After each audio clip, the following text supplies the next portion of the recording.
This is BMW's latest M4 Competition convertible, and it's a remarkable blend of high performance, engineering, and if you're looking for an open top experience, this is it right here. As some of its cool standout features is the fact that it's equipped with BMW reliable 3-liter, 6-cylinder, 3-liter turbo power inline 6, which delivers an impressive 525 horsepower and 479 pound-feet of torque. Acceleration, thanks to the xDrive all-wheel drive system that this BMW has, 0-60 is just 3.6 seconds, which is insane. And this is all thanks to the 8-speed automatic transmission, and its MSRP price is $95,000 at the time of making this video. And so what we're going to go ahead and do is take an in-depth tour of everything you need to know about this vehicle, including tips and tricks and some ownership experience I discovered after daily driving this thing for quite a while. Let's begin. Alright, so like all my car videos, yeah, this interior is absolutely amazing. I like to first pop open the hood. It's one of those double pull too. Because for me, whenever I'm car shopping, I like to first, oh yeah, I could open this single-handed too. You got struts on the side too. But as I was saying, I like to personally do more research on how it would be like doing self-maintenance of this vehicle. So here's that 3-liter inline 6. Really nice like opening of the engine too. I have plenty of space to work with. Your air boxes are on the side. It looks to be easy to replace. They are screwed in, just keep that in mind. So a little bit of work right there. Tools needed to just have access to your air filters, and you will be needing to because we do have the M-powered version.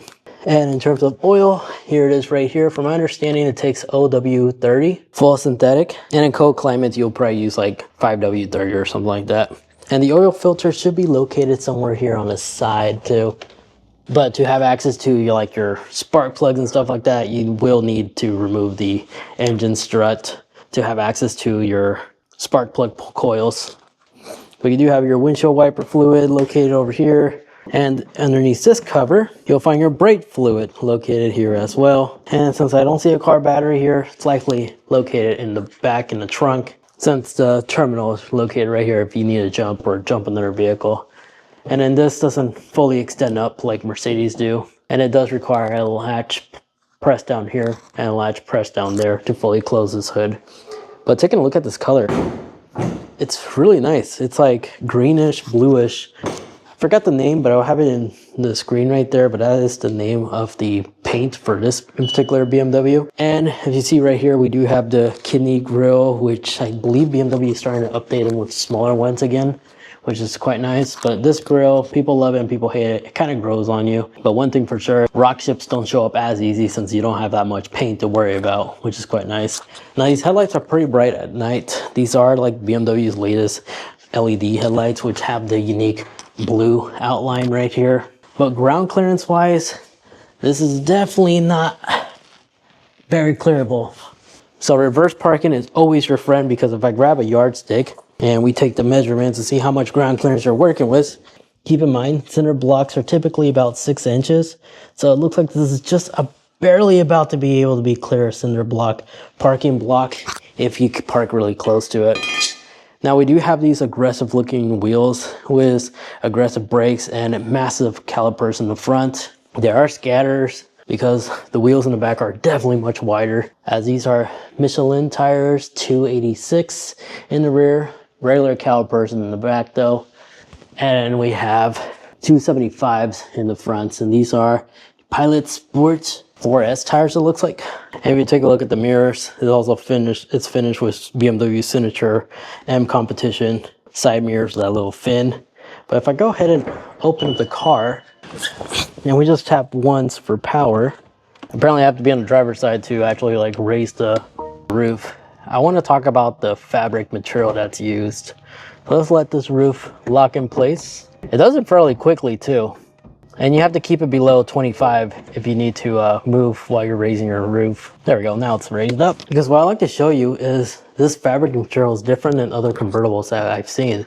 Not only is it lighter, BMW said they made this lighter, that's why it's not a hard top roof, but it actually has really good isolation. As driving on the freeway, I've noticed it's fairly quiet, and during those cold winters, it does an excellent job on isolating the temperatures too. because it's actually pretty warm in there, even after parking the vehicle for like 30 minutes. And then in the rear, it actually is glass with heat vents too. Well, not heat vents, these heated things to defrost your windows. So that's pretty impressive. So visibility, even for a convertible, it's not bad. And real quick, this is durable, because if we open up the door and we look at it from the inside, it feels like a regular like hardtop fabric. It's hard. This is steel. Listen to that. I don't know if the microphone will pick that up, but that is hard. So your fear of somebody taking a knife and ripping through it, it's not going to be easy. So our fuel cap is located right here on the side, and it's not lockable, unfortunately, but you do have this BMW and German thing where you can just put your gas cap right there. But fuel type, this does take premium. As you see right there, 91 minimum. It even has like a little Shell logo.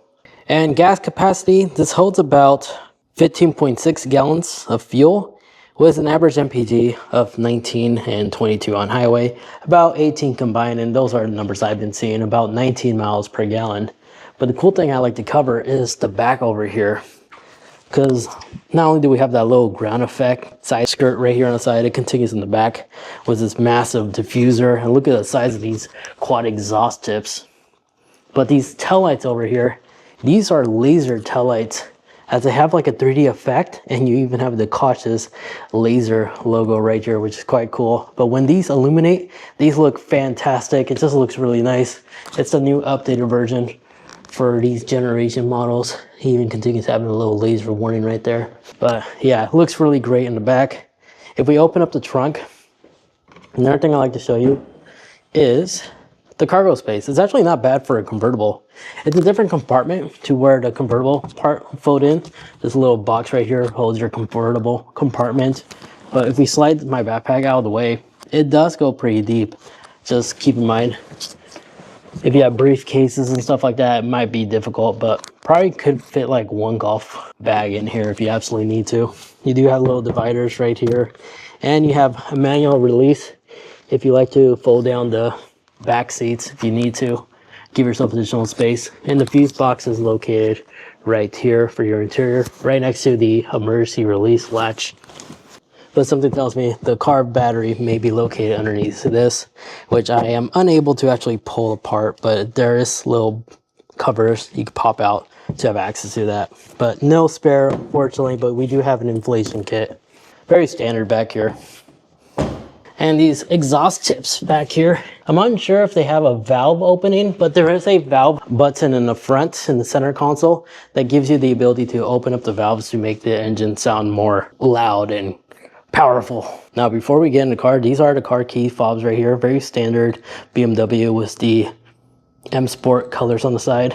There is a built-in valet key that you could pop open to have access to the physical keyhole, which you need to remove this cover to have access to. And thing I noticed was this BMW is, yes, it does feature remote start, but since we do have a convertible, there is motion sensors inside there. So if you have a dog that you like to keep inside your car real quick while you go inside and grab groceries while having the roof down or the windows down slightly, you can disable that motion sensor by simply locking the car and then press again within the first 10 seconds, and it will disable the interior motion sensors. And if you like to remote start it, just press the BMW logo 3 times. 1, 2, 3. And it starts up just like so. And then just press again to like cancel out like I did right now.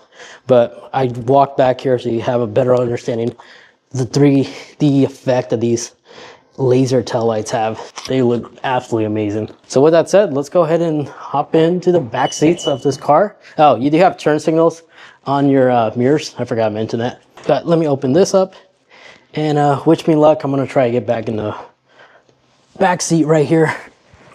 So this pulls open, and your seats do automatically slide forward if you have back passengers. And once I get back here, I do have a good amount of headspace. I'm 5'8", and if I fold this seat back, it's gonna automatically place it back to my driving position. And surprisingly, I do have decent leg space, so tall folks can sit back here.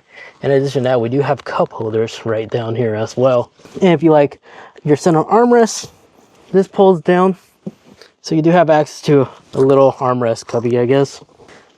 So that's kind of interesting. And there is anchor points for your baby seats if you absolutely have to. But back here, hopefully you can see this, but we do have air vents back here and a speaker. But there's no port for like charging your devices. There's no USB ports back here. Unfortunately, everything's in the front. But yeah, that's it for the back seat. You're not buying this car for backseat space, but I do like the ability where the seat slowly moves up, making it easier to come in and out. All right, now we are in the back seat. Driver's seat, I'm sorry. We do have a little bit of ambient lighting here, carbon fiber, some like new design for BMW's vents, because the vent controls are actually located on the side right here. This little knob, you rotate it and then to like close it and rotate to unlock it, and then it just moves like so. And then carbon fiber here, which by press will release the wireless charging compartment. Let me remove this stuff out of the way. And this unveils a wireless charger, a USB-A port, a 12 volt, and your cup holders. And then on the side here, you do have cup holders as well, and your trunk release. So the door does feature additional cup holders if you absolutely have to. Door seals do not illuminate, but that's something tells me that could be an option. You do have a lot of window controls here. So you could single press and it'll roll down all your 2 windows in the front. You can also roll down the small windows right here on your convertible side by pressing that button right here. That's why you have 4 window controls back here. And by pushing this button over here, we'll roll down or roll up all your 4 windows at once. So that's what that larger button does.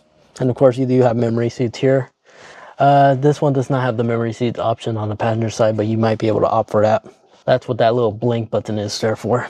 But in terms of everything else, here's the M Sport steering wheel, flat bottom, carbon fiber, has like a little ladder effect on the side. You have paddle shifters, which are carbon fiber, but only the back part is plastic and the top portion, thick layer of carbon. And you do have your M Sport buttons right here, which allows you to create 2 profiles. And then in terms of glove box, there's a good amount of glove box space. It's not crazy big as I like it to be, but like, even with this document paper, card version for your digital key if you need it, it's all right here. And the glove box comes in this nice manual glove box, at least for the M version, the M Sport. Decent space, nothing crazy though, as you really have to like organize it to close it properly.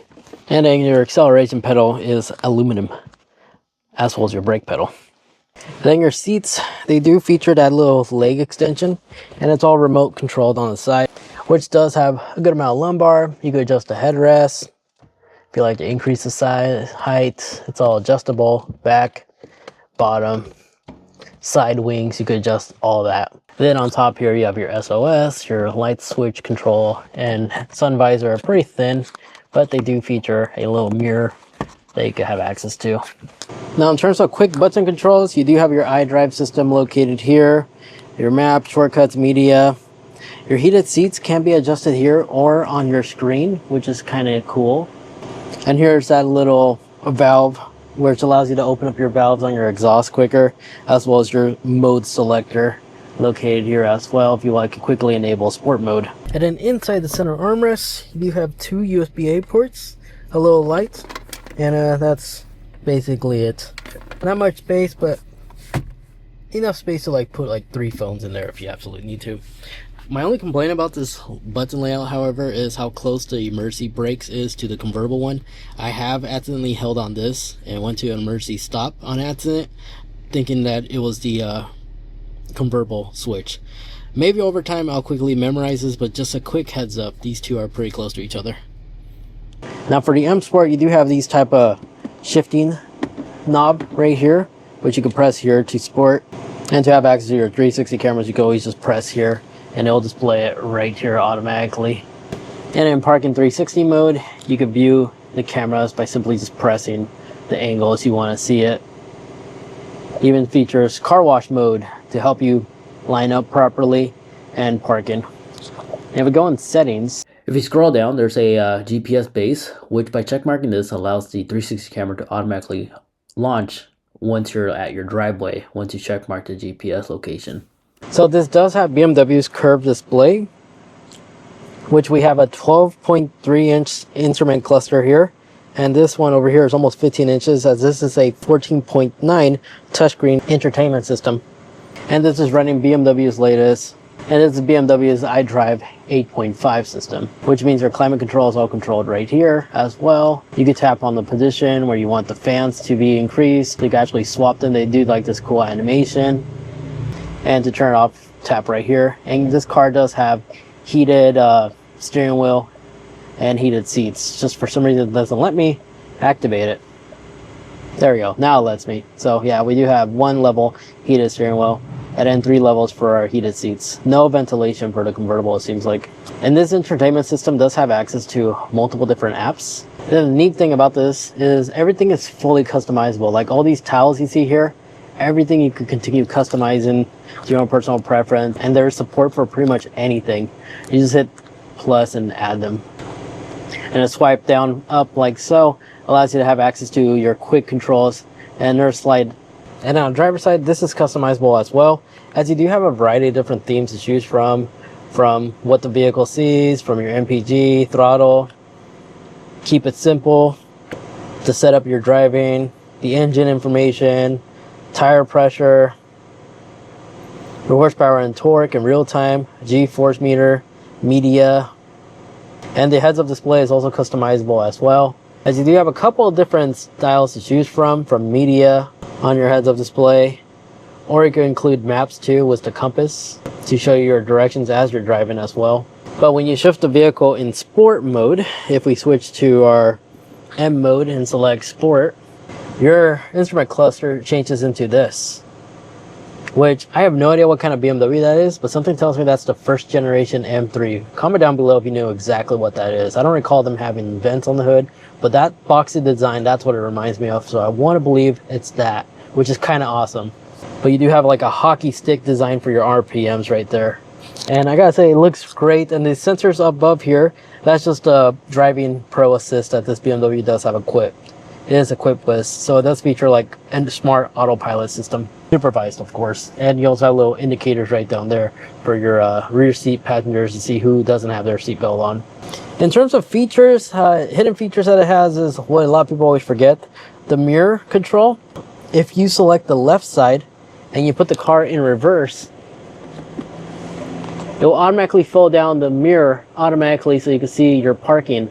So if you're trying to line up against the line and preventing yourself from scraping your wheels, that's what that allows you to do. Again, to have access to that, you need to make sure this button right here is on the left side, because if you put it on the right, it'll just stay up even if you're in reverse. So I'm going to take this car out of reverse now and just put it back in park. Another thing, notice how your door pulses red when you have the door open. So if you're on the side of the road and your door opens, it pulses red, allowing traffic to see that your door is open, making it more visible. So I like that safety feature. And the pulse also reacts to your door too if you lock or unlock the vehicle as well. Now let me show you how to set up the profiles on your steering wheel, as well as how to enable like rear wheel drive as well. So to enable rear wheel drive, well, first let's start off by hitting the setup. Actually, by selecting the setup, this little setup page will pop up. Here is where you could configure like the different settings, the style of driving performance you want to experience. And then if you notice on the very bottom, 4-wheel drive sport as well as 2-wheel drive is grayed out. I'll show you how to enable those real quick. But you can either press on the existing configuration from here, from both your M1 or your M2, correlating from the buttons that you see on your steering wheel. But once you're satisfied, let's say for example you want it to be your profile for M2, just long hold and continue holding until you hear a beep, and then a little indicator on your dash will pop up. Now whenever you want to drive without save profile, just tap once and boom, you have those same settings.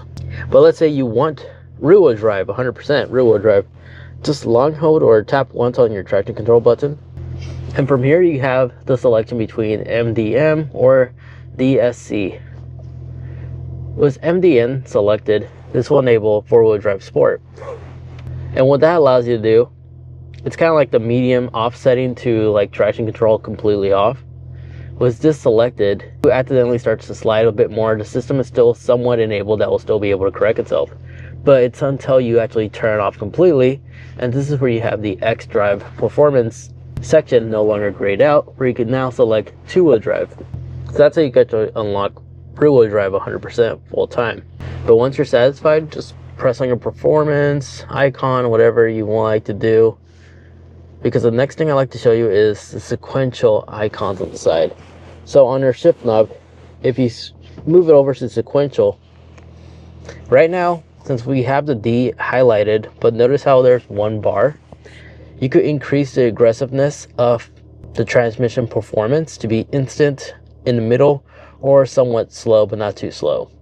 And to adjust this, it's this little button right here on your shift knob, and this is how you could adjust it. Now keep in mind, leaving it all the way to the very top, this will allow the engine to hold RPMs much longer, allowing you to use more fuel, but giving you a much more responsive throttle. That's why most people find the middle, level 2, to be the sweet spot. And if we toggle it again, this will be our 100% manual mode, where you have to rely on your paddles.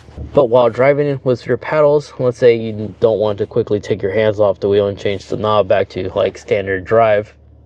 If you put it back to manual, if you long hold the plus paddle, it will automatically switch back to automatic, so you don't have to take your hands off the wheel. Now, unfortunately, it did just started to rain just right now, so I'm unable to do launch control, but I'll reference a video how to enable it in the description down below for you, as it goes much more in detail, and I don't want to rush that. So I think a link is a good idea. So be sure to click on that after this video. Now let's carry on. And a swipe down up like so allows you to have access to your quick controls, which is what you'll press to turn off your display if you just want the display off and just focus on driving, and just tap again to re-enable it. Over here you have additional settings too. You can quickly just tap on your profiles. But if whatever some reason this display acts funny, just hold down the power button for like 30 seconds and you'll immediately be able to reset it without having to turn off your car. This way you can still see your speed as you're driving in case this is buggy. And it does support wireless CarPlay as well as Android Auto. And with Apple CarPlay enabled, you can see it definitely does take advantage of this large, almost 15-inch display. And if you like to change the color of these ambient lighting, you just simply go in vehicle and go into interior lighting, and from here you have the whole, well, different colors to select from, and you have all these different colors to choose from. No color wheel, unfortunately, so you can't really customize it, but I think they have all the important colors in my opinion. But here it is, it does update in real time. You can also reduce the brightness to at night or manually adjust it from here. Then with the dynamic color enabled, whenever you open up a door, it'll pulse red, allowing oncoming traffic to see that the door is open. In addition to that, it also reacts to your car too. So if you unlock the car, it'll blink, it'll flash yellow, letting you know that it did receive the signal and such. And then on the browse menu, by selecting the browse menu, all these apps can also be recategorized to your preference. In addition to that, you do have the red stitching up here, so you know when your steering wheel is center, regardless on the position you're in. You can just see it off your peripheral. But other than that, let's go ahead and take this car out for a drive. Oh, and also these seats, so it's the M Sport seats. This actually illuminates, which I thought was kind of cool. Now let's go ahead and take this for a drive. And then another thing I forgot to mention, the seat belts have the M color stitching. I thought that was kind of cool. Now let's go ahead and go for a drive. All right, driving the latest BMW M4 Competition convertible all-wheel drive. Now right now I just have it on normal road mode, but if we do switch to sport, which I'll do right now, there we go, our gauge animation changes, and we have a much more responsive vehicle. Let's just leave it as that. Now I don't have the roof down due to the fact it's kind of windy outside. Oh, cool. CHP is right next to me. I can't do anything, and this lady is doing a U-turn.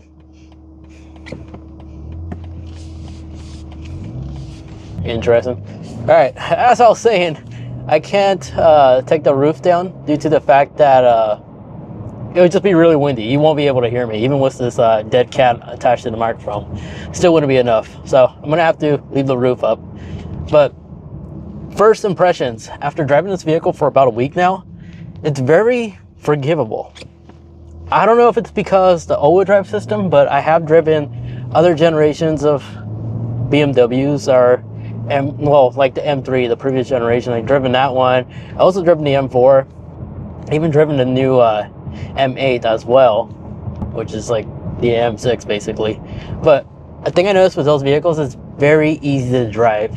Even with rear-wheel drive or an all-wheel drive system like this, the X-Drive from BMW, it's easy to drive. You could drive this as a confident daily. It's not rough, it's super smooth. Even right now I have it on sport mode. It's drivable.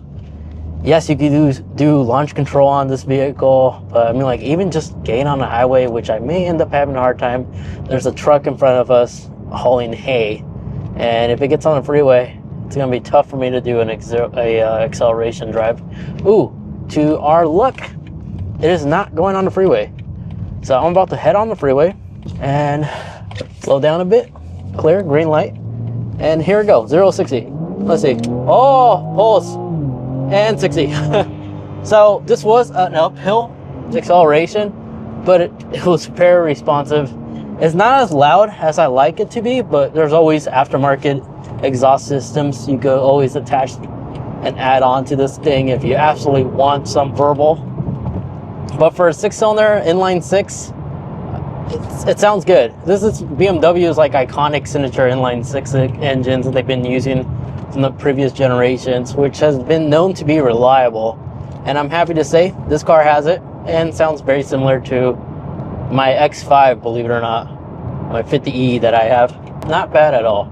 Yeah, really easy to get on the freeway, easy to drive, handles well. And another thing I like about this car is the roof. For a convertible, it's pretty quiet in here. So that is quite surprising, and that's really good. And then of course this BMW is equipped with BMW's Pro Driving Assist. I believe that's what they're calling it. Each manufacturer has their own things. Ford has like Blue Cruise, and then GM has Super Cruise or something like that. BMW has their own. Nissan does too. But this car does have it. It has that option, which allows you to basically enable autopilot. I'd much rather just call it autopilot, supervised autopilot, like what Tesla's calling it. It has that. So it can maintain itself in the lane, maintain a nice space between the vehicle up front, and you can set your destination speed. And it has the ability to automatically switch between lanes. So if it needs to pass like a slow moving vehicle or go back to the non-passing lane, it will automatically do that. It does have driver etiquette, which is quite nice. And it's pretty reliable to the most part. Again, it's not perfected. You still have to have your hands on the wheel. You can't take your hands off. And you always have to be aware of your surrounding. But definitely is a much better version than what adaptive cruise control is. And I'm confident to say that BMW, they've been doing a good job with that. It's only a matter of time when we actually have true autonomous driving. But I'll take this over cruise control, that's for sure. And the steering wheel feel, again, feels nice, flat bottom, carbon fiber. Since we are driving the M Sport Competition, we do have carbon fiber in the interior. Visibility, no different than the other convertible models of this generation BMW. It's good. It does have those weird fins on your mirrors, but not much of a complaint. It just gives you a little bit of a small blind spot, but it's not terrible. But I think it's just there for looks. I don't think it's there for performance. And the audio system sounds really good. Very modern, bassy if you enjoy EDM style songs. I love it. I have no complaints here whatsoever. The heads-up display, even in a bright sunny day like today, I'm able to see the heads-up display just fine. And of course, I can always adjust the height as well as the brightness, like most modern day automakers with a HUD. It's just unfortunate it doesn't have the easy exit and entry, where the steering wheel and the seatbelt will actually move back to give you easier room to get in and out. It doesn't have that because this is manual tilt. That's one thing I think I forgot to mention when we were talking about the interior. So it's manual, you have to pull a lever and readjust it. And the paddle shifters, I wish they were metal or some type of nice feeling material. The carbon fiber feels cheap in my opinion. So the final verdict, for anybody who wants a high performance vehicle that could easily transfer into an open top experience, this convertible, the 2025 or newer models, this generation model, the M4 Competition convertible is really fun to drive. It definitely does deliver. The confident all-wheel drive system, it's definitely refined and stylish to a point where it gives you an exciting vehicle for not just daily driving, but overall, all purposes. But price-wise, you will be paying a premium price for this convertible. But for those who loves drop tops and style, it's definitely worth it, especially since you have BMW's reliable engine and you have a fun daily driver that you could definitely enjoy, especially when you find yourself in those twisty roads. And the extra weight that this vehicle has, the gross weight, it's not really noticeable. It's definitely not noticeable, especially thanks to the all-wheel drive system that it has. It's definitely a vehicle that on paper weighs a lot, but you definitely need to drive it to definitely experience it. But other than that, there you guys have it. That is my overview, in-depth tour of everything you need to know about this latest model M4. I'll be sure to include links to where you can find more information about this vehicle in the description. And for another video that's similar to this, maybe you're looking for a two-door. I do have a Corvette C8 right there. You can go ahead and watch. You can drop the roof if you need to. Much cheaper, but also much lower. But that's another great car you could definitely check out if you're looking for a sportier vehicle. Thank you so much for watching.